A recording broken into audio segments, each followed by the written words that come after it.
আমি ঠিক জানি না কেন আমাকে নিয়ে যাওয়া হচ্ছে। যেহেতু আমার এখানে প্রশাসন এসেছে এবং ওনারা বলেছে যে আমার বিরুদ্ধে ওয়ারেন্ট ইস্যু করা হয়েছে, যদিও তারা আমাকে ওয়ারেন্ট ইস্যুটা দেখাতে পারে নাই, কিন্তু আমি আইনের প্রতি শ্রদ্ধাশীল হয়ে আমি তাদের সাথে যাচ্ছি। বান্ডেল থাকলে প্রতি সেনমানিতে টাকা বাঁচবে। বিকাশ সেনমানি বান্ডেল কিনে জিতুন প্রতি লেনদেনে।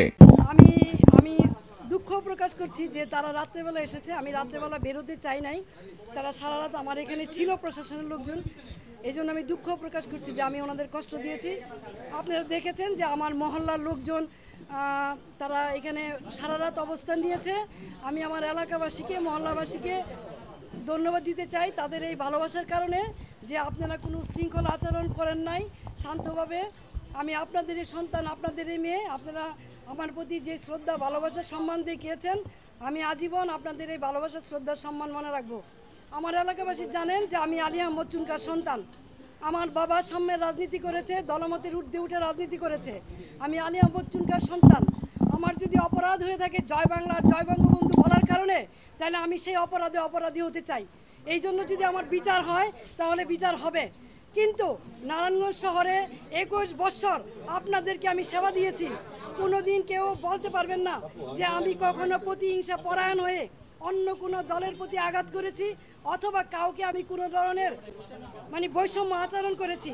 দলমতের ঊর্ধ্বে উঠে নিজের দলের ভিতরে থেকে তারপরও মানুষের কল্যাণে কাজ করার চেষ্টা করেছি।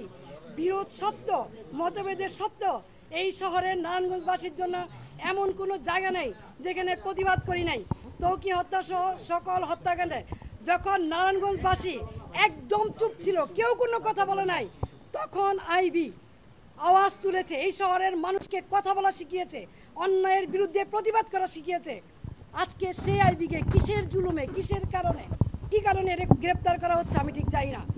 কিন্তু যেহেতু আমাকে গ্রেপ্তার করা হচ্ছে, আমি নারায়ণগঞ্জবাসীর কাছে একটাই অনুরোধ করব, আপনারা যেভাবে আমার পাশে ছিলেন, আমার পরিবারের পাশে ছিলেন, আমার পাশে থাকবেন। আপনারা সকলেই জানেন 1 মাস হয়নি আমার ছোট ভাই, অত্যন্ত আদরের ছোট ভাই মোহাম্মদ আলী রাজা রিপনকে আমরা হারিয়েছি। আর সেই ভাইয়ের সুখ এখনো বুঝতে পাই নাই। 3টা ছোট ছোট বাচ্চা, নাবালক বাচ্চা, তার মাঝখান দিয়ে আমাকে এইভাবে অ্যারেস্ট করা হলো, যেখানে আমার বড় ভাই নাই, বোন নাই, আমি সবার বড়। 3টা ছোট ছোট বাচ্চা এবং 1 মাস হয়নি আমার ভাই মারা গেছে এবং ওদের মাও নাই, 4 বছর আগে ওদের মা মারা গেছে। এইরকম এই অবস্থায় কি কারণে? আমি কি কোনো জুলুমবাজ? আমি কি হত্যা করেছি? আমি কি চাঁদাবাজি করেছি? আমি কি নারায়ণগঞ্জ শহরে এমন কোনো রেকর্ড আমার আছে যে আমি কোনোদিন কোনো বিরোধী দলকে আঘাত করেছি? তাহলে কিসের জন্য, কি কারণে, কোন ষড়যন্ত্রের কারণে, কার স্বার্থে আমাকে অ্যারেস্ট করা হলো? আমিও প্রশাসনের কাছে জানতে চাই। বর্তমান যারা সরকার আছেন, সাম্যের কথা বলেছেন, বৈষম্যের বিরুদ্ধে আপনারা আন্দোলন করেছেন, সরকার হটিয়ে নতুন সরকার এসেছেন, তাহলে কি এই বৈষম্য? তাহলে অনেস্ট রাজনীতির সততার কিসয় মূল্যায়ন?